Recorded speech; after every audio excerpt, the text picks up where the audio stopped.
একত্রিংশ পরিচ্ছেদ। শ্রীরামকৃষ্ণ সর্বধর্ম সমন্বয়ে বলরামের পিতার সঙ্গে কথা।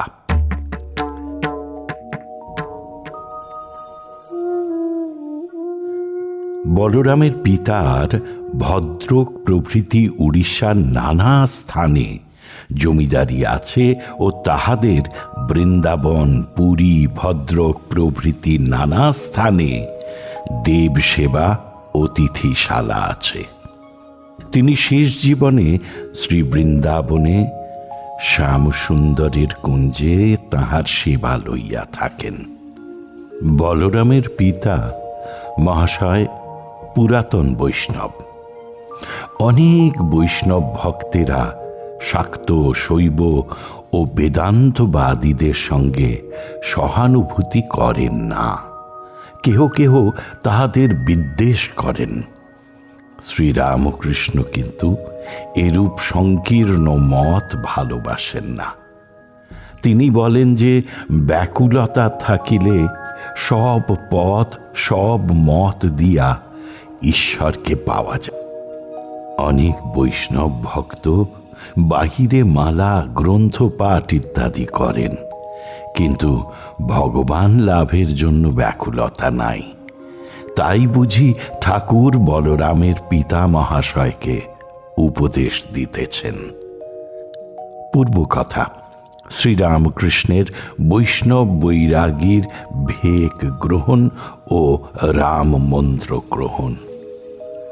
শ্রীরামকৃষ্ণ মাস্টারের প্রতি বলছেন, ভাবলুম কেনে একঘেয়ে হব। আমিও বৃন্দাবনে বৈষ্ণব বৈরাগীর ভেক লয়েছিলাম, 3 দিন ওইভাবে ছিলাম। আবার দক্ষিণেশ্বরে রাম মন্ত্র লয়েছিলাম, দীর্ঘ ফোঁটা, গলায় হীরা। আবার কদিন পরে সব দূর করে দিলুম। বলরামের পিতাকে শিক্ষা ঈশ্বর সগুণ, নির্গুণ, সাকার আবার নিরাকার। একজনের একটি গামলা ছিল, লোকে তার কাছে কাপড় চোপাতে আসত। গামলায় রং গোলা আছে, কিন্তু যার যে রং দরকার ওই গামলাতে কাপড় ডোয়ালে সেই রং হয়ে যেত। একজন তাই দেখে অবাক হয়ে রংওয়ালাকে বলছে, এখন তুমি যে রঙে রেঙেছ সেই রংটি আমায় দাও। ঠাকুর কি বলিতেছেন, সকল ধর্মের লোকই তার কাছে আসিবে ও চৈতন্য লাভ করিবে। শ্রীরামকৃষ্ণ আবার বলিতেছেন, একটি গাছের উপর একটি বহুরূপী ছিল। একজন লোক দেখে গেল সবুজ, দ্বিতীয় ব্যক্তি দেখলে কালো, তৃতীয় ব্যক্তি হলদে। এইরূপ অনেক লোক ভিন্ন ভিন্ন রং দেখে গেল। তারা পরস্পরকে বলছে, না না, জানোয়ারটি সবুজ, কেউ বলছে লাল, আবার কেউ বলছে হলদে, আর ঝগড়া করছে। তখন গাছতলায় একটি লোক বসেছিল, তার কাছে সকলে গেল। সে বললে, আমি এই গাছতলায় রাত দিন থাকি, আমি জানি এইটি বহুরূপী, ক্ষণে ক্ষণে রং বদলায়, আবার কখনো কোনো রং থাকে না। শ্রীরামকৃষ্ণ কি বলিতেছেন যে ঈশ্বর সগুণ, নানা রূপ ধরেন, আবার নির্গুণ, কোনো রং নাই, বাক্য মনের অতীত। আর তিনি ভক্তিযোগ, জ্ঞানযোগ সব পথ দিয়াই ঈশ্বরের মাধুর্য রস পান করেন। শ্রীরামকৃষ্ণ এবার বলরামকে বলছেন, বই আর পড়ো না, তবে ভক্তিশাস্ত্র পড়ো পড়ো পড়ো, যেমন চৈতন্য চরিতামৃত, শ্রী চৈতন্য চরিতামৃত। রাধা কৃষ্ণ লীলার অর্থ রস ও রসিক। দ্য ওয়ান থিং নিডফুল, কথাটা এই, তাঁকে ভালোবাসা, তাঁর মাধুর্য আস্বাদন করা। তিনি রস, ভক্ত রসিক সেই রস পান করে। তিনি পদ্ম, ভক্ত অলি, ভক্ত পদ্মের মধু পান করে। ভক্ত যেমন ভগবান না হলে থাকতে পারে না, ভগবানও ভক্ত না হলে থাকতে পারেন না। তখন ভক্ত হন রস, ভগবান হন রসিক। ভক্ত হন পদ্ম, ভগবান হন অলি। তিনি নিজে মাধুর্য আস্বাদন করবার জন্য দুটি হয়েছেন, তাই রাধা কৃষ্ণ লীলা। বলরামের পিতাকে শিক্ষা, তীর্থাদি কর্ম, গলায় মালা, ভেক আচার কতদিন। তীর্থ, গলায় মালা, আচার এইসব প্রথম প্রথম করতে হয়। বস্তু লাভ হলে, ভগবান দর্শন হলে বাইরের আড়ম্বর কমে কমে যায়। তখন তার নামটি নিয়ে থাকা আর স্মরণ মনন। 16 টাকার পয়সা এক কাঁড়ি, কিন্তু 16টি টাকা করলে তখন আর অত কাঁড়ি দেখায় না। তাদের বদলে যখন একটি মোহর করলে তখন কত কম হয়ে গেল। আবার সেটি বদলে যদি একটু হীরা করো, তাহলে লোকে টেরই পায় না। গলায় মালা, আচার প্রভৃতি না থাকলে বৈষ্ণবেরা নিন্দা করেন। তাই কি ঠাকুর বলিতেছেন যে ঈশ্বর দর্শনের পর মালা, বেগ এসবের আঁট তত থাকে না। বস্তু লাভ হলে বাহিরের কর্ম কমে যায়।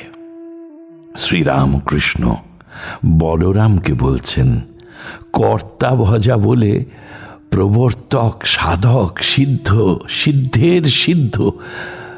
প্রবর্তক ফোঁটা কাটে, গলায় মালা রাখে, আর আচারী সাধক তাদের অত বাইরের আড়ম্বর থাকে না। যেমন বাউল, সিদ্ধ, যার ঠিক বিশ্বাস যে ঈশ্বর আছেন। সিদ্ধের সিদ্ধ যেমন চৈতন্যদেব ঈশ্বরকে দর্শন করেছেন, আর সর্বদা কথাবার্তা আলাপ সিদ্ধের সিদ্ধকেই ওরা সাঁই বলে। সাঁইয়ের পর আর নাই। বলরামের পিতাকে শিক্ষা, সাত্ত্বিক সাধনা, সব ধর্মের সমন্বয় ও গোড়ামি ত্যাগ করা। সাধক নানা রকম, সাত্ত্বিক সাধনা গোপনে, সাধক সাধন ভজন গোপনে করে। দেখলে প্রকৃত লোকের মতো বোধ হয়। মশারির ভিতর ধ্যান করে। রাজসিক সাধক বাহিরের আড়ম্বর রাখে, গলায় মালা, বেগ, গেরুয়া, গরদের কাপড়, সোনার দানা দেওয়া জপের মালা, যেমন সাইনবোর্ড মেরে বসা। বৈষ্ণব ভক্তদের বেদান্ত মতের অথবা শাক্ত মতের উপর তত শ্রদ্ধা নাই। বলরামের পিতা মহাশয়কে ঐরূপ সংকীর্ণ ভাব পরিত্যাগ করিতে ঠাকুর উপদেশ দিতেছেন। যে ধর্মই হোক, যে মতই হোক, সকলেই সেই এক ঈশ্বরকে ডাকছে গা। তাই কোন ধর্ম কোন মতকে অশ্রদ্ধা বা ঘৃণা করতে নাই। বেদে তাকেই বলেছে সচ্চিদানন্দ ব্রহ্ম। ভগবত আদি পুরাণে তাকেই বলছে সচ্চিদানন্দ কৃষ্ণ। তন্ত্রে বলছে সত্য সচ্চিদানন্দ শিব, সেই এক সচ্চিদানন্দ গো, এক সচ্চিদানন্দ। বৈষ্ণবদের নানা থাক থাক আছে, বেদে তাকে ব্রহ্ম বলে, একদল বৈষ্ণবেরা তাকে বলে আরেক নিরঞ্জন।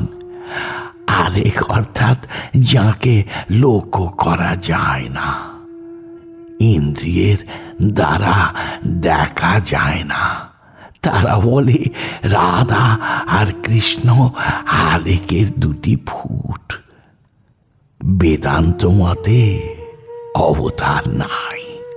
বেদান্তবাদীরা বলে রাম কৃষ্ণ, এরা সচ্চিদানন্দ সাগরের দুটি ঢেউ, এক বই তো দুই নাই।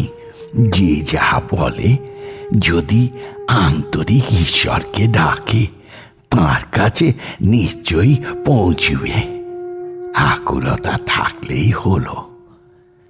শ্রীরামকৃষ্ণ ভাবে বিভোর হইয়া ভক্তদের এই সকল কথা বলিতেছেন। এইবার একটু প্রকৃতিস্থ হইয়াছেন ও বলিতেছেন, তুমি তুমি বলরামের বাপ। বলরামের পিতাকে শিক্ষা, ব্যাকুল হও। সকলে একটু চুপ করিয়া আছেন।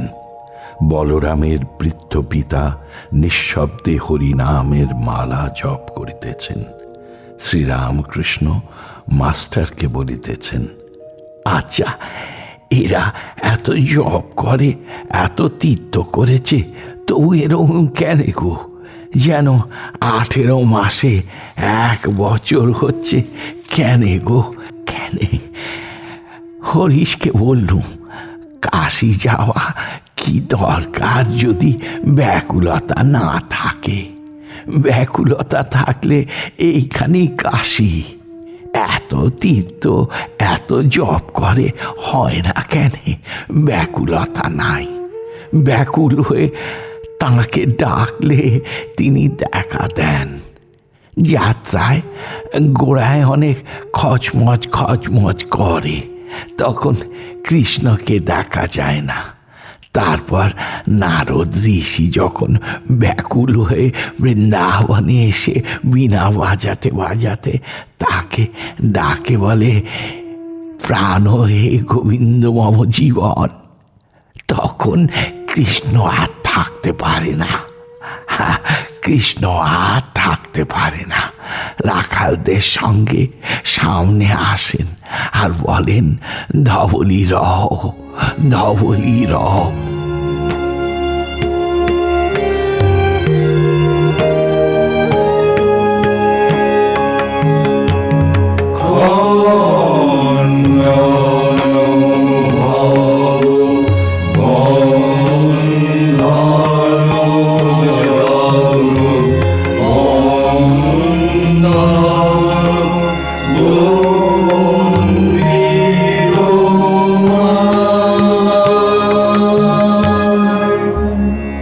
ঠাকুর ও মায়ের চরণে আপনাদের সবার মঙ্গল কামনা করি।